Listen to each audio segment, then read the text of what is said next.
Welcome back to Spectrum on Radio 1. Tonight we're continuing to focus on the violence and irregularities that marred the Kampala local council elections Wednesday.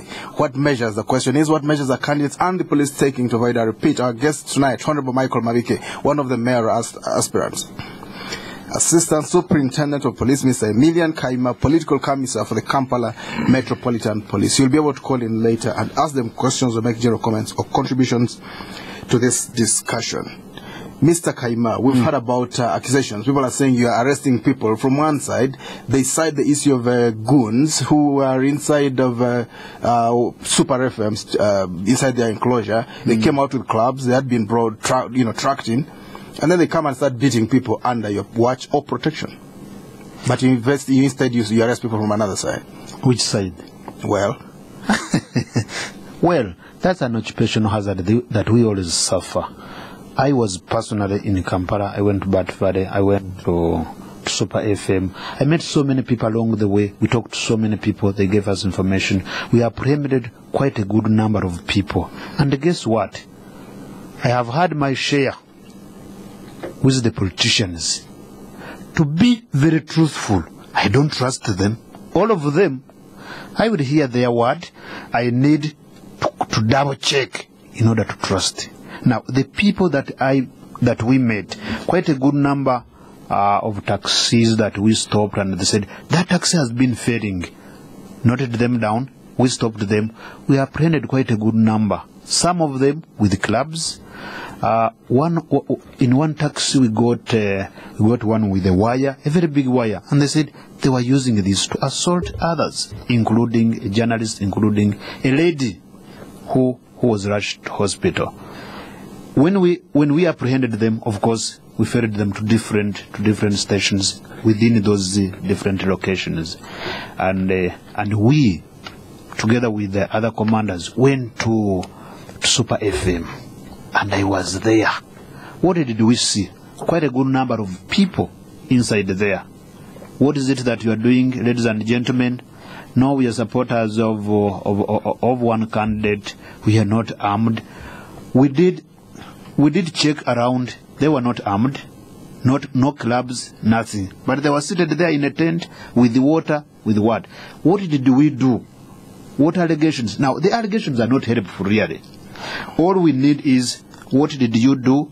We went into, I am a community-based police officer. Yes. So I went into talking to them and telling them, if you get involved into crime, you'd be held responsible as an individual who got involved into this, and maybe if your candidate is also involved as an accomplice, and the law will take its course and will sort you out from the majority.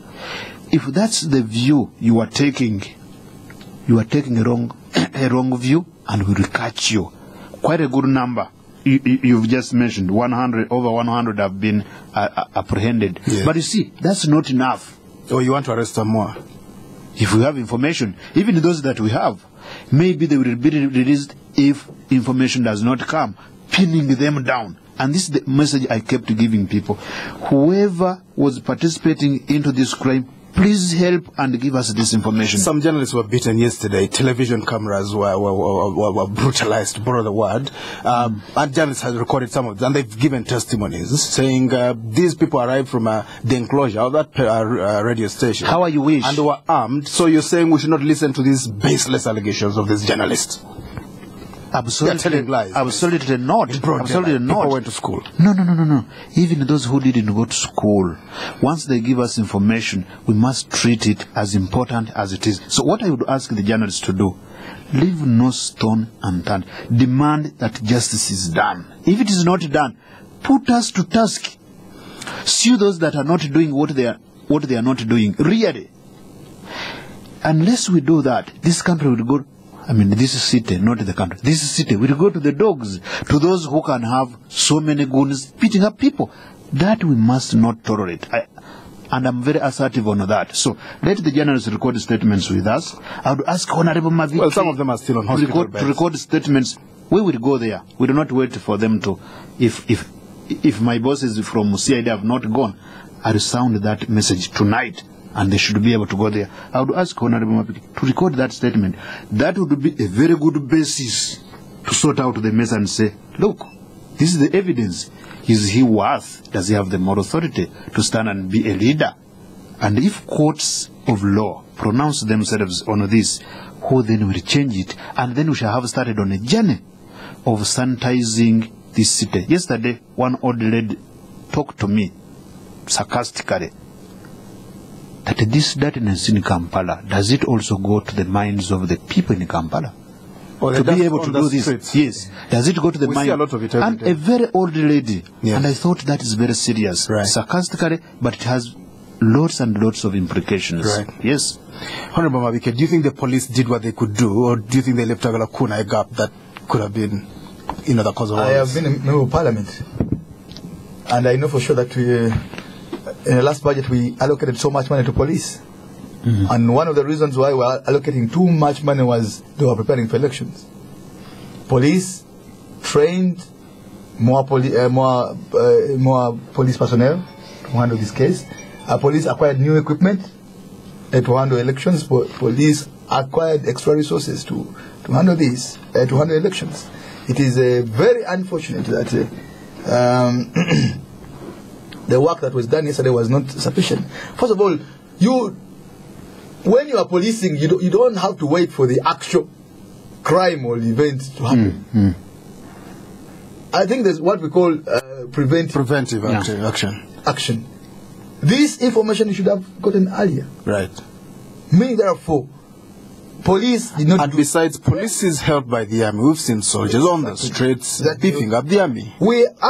Beefing up police. We have got police in different uniforms. We have got police in orange, in blue. We have got police. Oh yes, we have quite a number. You need time to list those down. We have quite a number. What are all these forces doing? But why did you keep that information to yourself first? That's what. On the uniforms? Or? No. He got information. People are seated in a conference, and he keep it to himself. I think that's a dishonest also.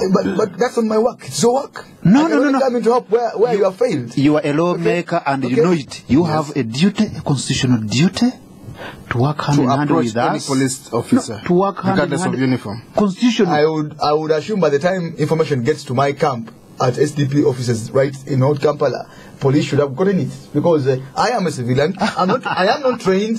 I am not trained to police. You are a lawmaker. Okay. You are not. I'm not trained to police. Yes. I'm trained to do other things. All right. So this is the job for which we pay you too much money, and for which we give you too much equipment. You should have been able to detect all this and actually took preventive action. You did not do that, and even on the actual day itself, police reaction was insufficient. Right. Police reaction was insufficient. Yes, was insufficient. Okay. All right. Mister, you want to react to that before we move on? No, really. We need to move on. Let's move on. Yeah, we need to move on. Dr. Abesi, one of the presidential candidates, has been invited to CPA, to police. The CIA director, I think Mr. Edward Chom, said he wants him to go to police so he can give evidence because of the ballot papers that he claims, presidential ballot papers that he claims had been pre-ticked.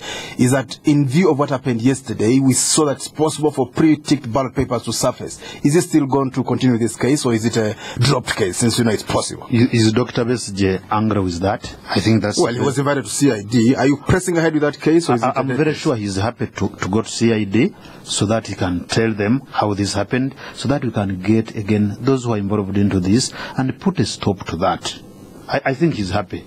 You are not his spokesperson. If he was here... I'm not his spokesperson. And that does not put an end to this. Right. Whoever has information, why don't you work hand in hand with us? If Honorable Mabiike is speaking like that, I'd be angry with him, but not angry with this old lady whom I talked about, because she said police should be able to do this. Right. But remember, when crime comes, we all get affected. This country got an end. We are in bad books after celebrating a peaceful presidential and parliamentary. Look now the party. So my thinking is, as time moves on, we need to move on. What is it that we are going to do to make sure that such things don't happen again? That's one. Two, to make sure that those who are involved are brought to book. Right. On both sides, not just one side. On both sides. Not just the opposition. When you go to some camps, you know what they are telling us? You guys, you are even partisan, you are even opposition. They are saying this. Okay. But we say no. we are over and above that cheap. All right, Mr. Kayima. We should also talk about what is the use of all these multiple groups. Police in blue, police in orange, police in brown. What is the use of all this? What is the use of all these multiple security agencies? I don't think you should complain. We haven't even seen police in wearing shorts, so don't complain about too many uniforms. Let's move on to something else, Mr. That's even a good subject for another day. But let's treat this very, very seriously. We saw policemen wearing shorts in the colonial time. But we haven't even got to that, so don't complain about too many uniforms. We have too many useless groups. Groups? Yes, parading as police. Groups? Yes. As a lawmaker, you shouldn't talk like Let's that. move on to something else. Mr. Kayima. Glue, yellow. It's all right. We'll talk about uniforms on another day. What were you doing on the street? And I told you. Maybe we need a competition to choose which uniform is best. But let's talk about something else, Mr. Kayima. As a professional, we're seeing a multiplication of militia groups. The EC chairman mentioned some of them, Sikankani and other names. I don't, brigade this, brigade that. Well, let's look at it professionally. There was a time when we didn't have these militia groups. Now we have them. What explains this mushrooming of militia groups from different places? Thank you very much. That tells you the quality of people who are competing for leadership positions in this country. If people who get involved in forming these groups... Let's understand it broadly. Let's look at it, in other countries. Let's look at what kind of environment gives rise to militia groups, private armies, if you like. We've seen it in Somalia. We're seeing a little bit of it here. Horrible. Under what circumstances does it happen? Somalia is a stateless country. Yes, and we're seeing militia groups here. When you go to Congo, you get those. One person with his militia groups. There is no state to talk about. There was no state to talk about them. In Uganda, we have a state. Let's hear from our listeners. Listeners, this is Spectrum. We're continuing to focus on the violence and irregularities at the Kampala local council. What measures are candidates and the police taking to avoid a repeat? You can call in now. Our telephone numbers 0414-348-111, 0312-260-390, 0791-909-909. You can also text us. Spectrum 7197 is our text code. Yes, I cut you short. One of the things that we needed to do, again, is to have everybody in this, those who are competing, their people, empower them to give us information so we can put a stop to this nonsense. Number two, we plan to meet all the stakeholders again and somehow reawaken the consciousness of everybody. In the case of an anomaly, it doesn't... Don't go to the militias. That we have pronounced ourselves. Okay, yes, sir, your name? This is Sydney. Sydney, yes. You've been talking about so many military that we have in Uganda. But I want to take two examples. Last year we saw Basajabala beating a journalist. The case was invested. Before you know it, was thrown out. Till then it was called back. Yesterday we saw the same situation with Nyakana, with this military, if I would say, beating a journalist. Now, people are coming to a stage where they're not believing in the police we have around us. Yesterday we saw a lady being beaten behind the policeman. Then what would you expect of a common man to do? I think it's a good time that policemen need to stand up and do what they're supposed to do. Thank you. Spectrum, hello, to our next listener. Yeah, I think Mr. Kayima is not really sincere. Your name, sir? The problem that Let's hear your name. Kampala yesterday, the other day,